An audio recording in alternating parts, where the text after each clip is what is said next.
परंतु हमने क्या किया, जनता ने क्या किया, अपना विश्वास उनको देके सो गए। 1947 में कॉन्स्टिट्यूशन लिख के सो गई, हर 5 साल में वोट दे के सो जाती है और बैंकों से नोट लेके सो जाती है और धर्म गुरुओं के पीछे जय श्री राम अल्लाह अकबर बोल के सो जाती है। अब करना क्या है, व्यवस्था परिवर्तन के लिए करना क्या है, तो हमने नोटधारी, वोटधारी, कोटधारी और धर्मधारियों के ऊपर विश्वास किया और उन्होंने हमें व्यवस्था दी या अव्यवस्था दी। अब हमें क्या करना है, इनफ इज, अब हम अपना विश्वास अपने हाथ में लेते हैं। हमें कोई क्रांति करनी है नहीं, हमें लड़ाई झगड़ा करना है नहीं, हमें कोई लड़ चलाना है नहीं, हमें कोई तख्ता पलट करना है नहीं, हमें अपना विश्वास अपने पास वापस लेना है। अपनी इस यही जनता से का वोट है कि हम अपने जल, अपने जंगल, अपनी जमीन, अपने जानवर, अपनी शिक्षा, अपने स्वास्थ्य, अपने न्याय, अपने व्यापार, अपनी नीति के लिए खुद बनाने में सक्षम है। कैसे करेंगे? छोटा सा एग्जाम्पल, मान लीजिए एक गांव की एग्जाम्पल लेते हैं। वो 4000 लोगों का एक गांव है और गांव के सारे लोग कहते हैं जनता ही सरकार है, कोई पॉलिटिकल पार्टी या कोई धर्माधिकारी या कोई नोट की या कोई वोट की हमको जरूरत नहीं है। हम 4000 लोग अपनी सारी जरूरतें उनके बारे में निर्णय लेने का अधिकार रखते हैं, because we are the people. और यह अधिकार हमको संविधान भी देता है, अमेंडमेंट 73-74 पंचायती राज के मुताबिक हर गांव अपने सारे निर्णय दे लेने के लिए संवैधानिक रूप से सक्षम है और उसके पास ताकत भी है। अब एग्जाम्पल, आज सारा गांव बैठ के निर्णय करता है कि हमें अपनी सारी की सारी शिक्षण व्यवस्था को सुधारना है। तो हमारे गांव में कितने बच्चे हैं? 4000 की पॉपुलेशन है, कितने बच्चे? 1200 बच्चे के करीब होते हैं, मैक्सिमम 12 से 1300 बच्चे। उन बच्चों को शिक्षित करने के लिए कितने शिक्षकों की जरूरत है? मैक्सिमम कितने शिक्षकों की जरूरत है? 25-30 काफी। गांव में 1200 बच्चे, 1200 स्कूल बच्चों का स्कूल चलता है, 20 से ज्यादा की जरूरत नहीं होती। तो पढ़ाने के लिए शिक्षित लोग क्या इस समय गांव में हैं? आपको बाहर से रिपोर्ट करने की जरूरत है? अमेरिका से, इंग्लैंड से, बीएड से, यूनिवर्सिटी से, डिग्री से, आईलेट से, आईटी से बनाने की जरूरत है? आपके गांव में है। गांव इकट्ठा होकर निर्णय करता है कि हम उन शिक्षकों की जो श्रेष्ठ लोग हैं उनको हम बच्चों की जिम्मेवारी सौंपते हैं और उनका 100% भरण पोषण हम करने के लिए तैयार हैं, ताकि उनको शिक्षा को बेचना ना पड़े। क्योंकि समाज का पहला नियम, समाज में 2 नियम हुआ करते हैं। पहला, किस चीज का व्यापार करना है और किस चीज का व्यापार या व्यवहार नहीं करना, ये समाज के 2 ही नियम होते हैं, क्या करना है और क्या नहीं करना। इस समय दुनिया में जो सबसे बड़ा खतरा है वो किससे है? व्यापार से कि उत्पादन से? दुनिया में समस्या उत्पादन की है या व्यापार की है? आपको मालूम है इस समय पूरी दुनिया में 800 करोड़ की पॉपुलेशन है। उनके लिए जितना अनाज चाहिए, जितनी किस्म का और जितना अनाज चाहिए, उससे 1.5 गुना अनाज धरती में आज भी पैदा होता है। यस और नो? यस और नो? भारत के पास 2.5 गुना है। भारत के पास 2.5 गुना होता है, भारत में तो 2.5 गुना होता है।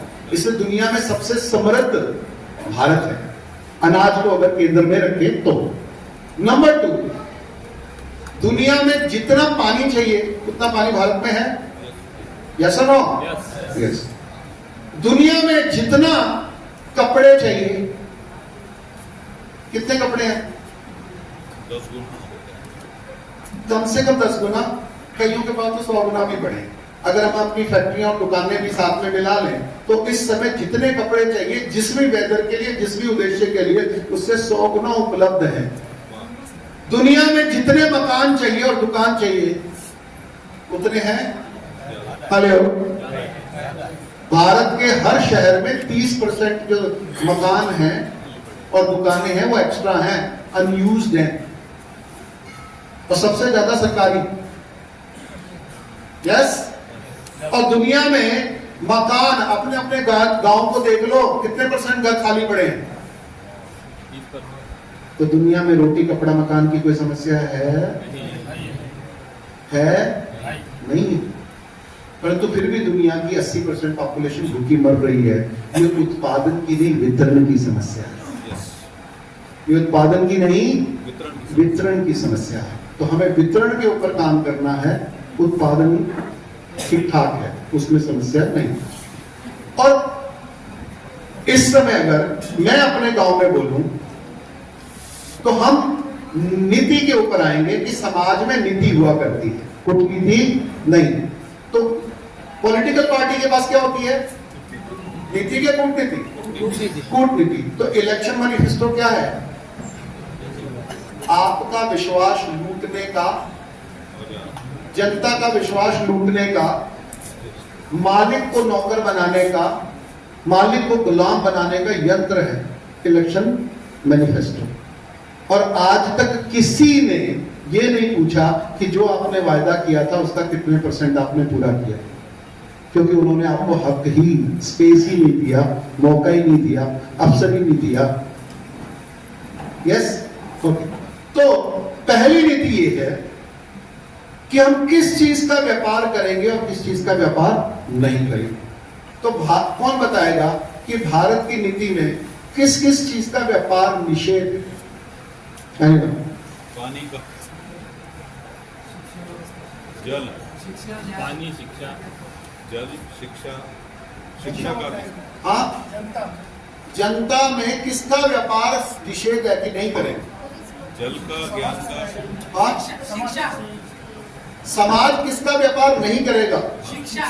नंबर 1 शिक्षा का व्यापार नहीं करेंगे। नंबर 2 न्याय का व्यापार नहीं करेंगे। नंबर 3 स्वास्थ्य का व्यापार नहीं करेंगे। नंबर 4 धर्म का व्यापार नहीं करेंगे। नंबर 5 पर्यावरण। और पर्यावरण में क्या आ जाता है? जल, जंगल, जमीन, जहां। और हम पहली नीति अपने गांव में ये लागू करते हैं कि आज के बाद शिक्षा का व्यापार नहीं होगा। आज के बाद स्वास्थ्य का व्यापार नहीं होगा। आज के बाद न्याय का व्यापार नहीं होगा। आज के बाद हमारे समाज में धर्म का व्यापार नहीं होगा। और आज के बाद रोटी का, पानी का, पर्यावरण का, पेड़ों का व्यापार इसका नहीं। मात्र ये एक नीति आने से क्या फर्क पड़ेगा वो आपके सामने है। अंग्रेजों के आने से बाद भी 1947 तक जो बुजुर्ग हैं और वो जानते हैं कि हमारे गांव के शिक्षक सबसे सम्मानित लोग हुआ करते हैं। यस, कितने लोग हैं जिन्होंने वो दौर देखा है जब शिक्षक सबसे सम्मानित था? नंबर 2 पे सबसे सम्मानित व्यक्ति था वैद्य, और नंबर 3 सबसे सम्मानित व्यक्ति था पंच परमेश्वर, और नंबर 4 पर सबसे सम्मानित था धर्मगुरु। और ये जो चारों थे, इनको किसी को भी पगार नहीं। शिक्षक को पगार मिलती थी या दक्षिणा, दान या पारितोषिक मिलता था? दक्षिणा मिलती थी, दान मिलता था और पारितोषिक मिलता था। पारितोषिक का मतलब है कि तुमने खुशी से अपना ज्ञान बांटा और हमने खुशी से आपकी जरूरतों को पूरा किया। वो खुश होने और खुश करने की पद्धति। वैद्य ने अपनी खुशी से हमारे स्वास्थ्य की रक्षा की, चिंता की, ध्यान रखा, क्योंकि वैद्य दवा मतलब बीमारी मिटाने के लिए आता था या बीमार ना हो यह सुनिश्चित करता था। हेलो, तो असली वैद्य क्या है? हॉस्पिटल बनाने के लिए वैद्य चाहिए था? तो गांव में चिकित्सालय होते थे? नहीं, क्योंकि वैद्य का काम क्या था? बीमारी मिटाना नहीं था। वैद्य अपना झोला लेके चलता था, वो एक एक घर में जाता था, वो एक एक का हाल पूछता था, स्वास्थ्य पूछता था, मानसिक स्वास्थ्य कैसा है, शारीरिक स्वास्थ्य कैसा है, फिर वो आपको ऋतु चक्र समझाता था, मौसम समझाता था, और वो बोलता था कि ऐसा मौसम आने वाला है, इसलिए अपने घर में ये औषधि जरूर रखना, अपने खाने में इस वस्तु का ज्यादा इस्तेमाल करना, अभी थोड़ी हल्दी का इस्तेमाल करना, अभी थोड़े अजवाइन का इस्तेमाल करना, अभी थोड़ा गिलोय का इस्तेमाल करना, अभी थोड़ी इस बूटी का इस्तेमाल करना। कितने समझाता था? यस और नो? और वहीं से सारी समस्याएं सॉल्व हो जाती थी। और उसके लिए उसको दवाई बेचनी होती थी? नहीं। तो वैद्य का पारितोषिक था सबसे पहले सम्मान, और उस सम्मान का दूसरा पोर्शन था कि जैसा वो सलाह देता था लोग वैसे ही मानते थे। और लोग क्यों मानते थे और क्यों मानेंगे? जो निस्वार्थ होके हमको सलाह देगा उसकी बात मानी जाएगी, और वैद्य को निस्वार्थ रखा गया, वो व्यवस्था थी। शिक्षक को निस्वार्थ रखा गया, वो व्यवस्था थी। और तीसरा, सरपंच को कोई पगार, पंच परमेश्वर को कोई पगार नहीं थी, और धर्म गुरु को भी कोई पगार नहीं थी। अगर उस व्यवस्था को हम पुनः स्थापित करते हैं तो हम क्या करेंगे? गांव में किसको शिक्षा का काम देंगे? अपने 1200 बच्चों को पढ़ाने का काम हम किसको देंगे? बीएड को, बीए को, एससी को, एसटी को, डिग्रीधारी को, किसको देंगे? जो काबिल होगा उसको। तो काबिल की परिभाषा क्या है? डिग्रीधारी, एससी, एसटी, रिजर्व कोटा, जो ज्ञानवान है उसको देंगे। Simple simple.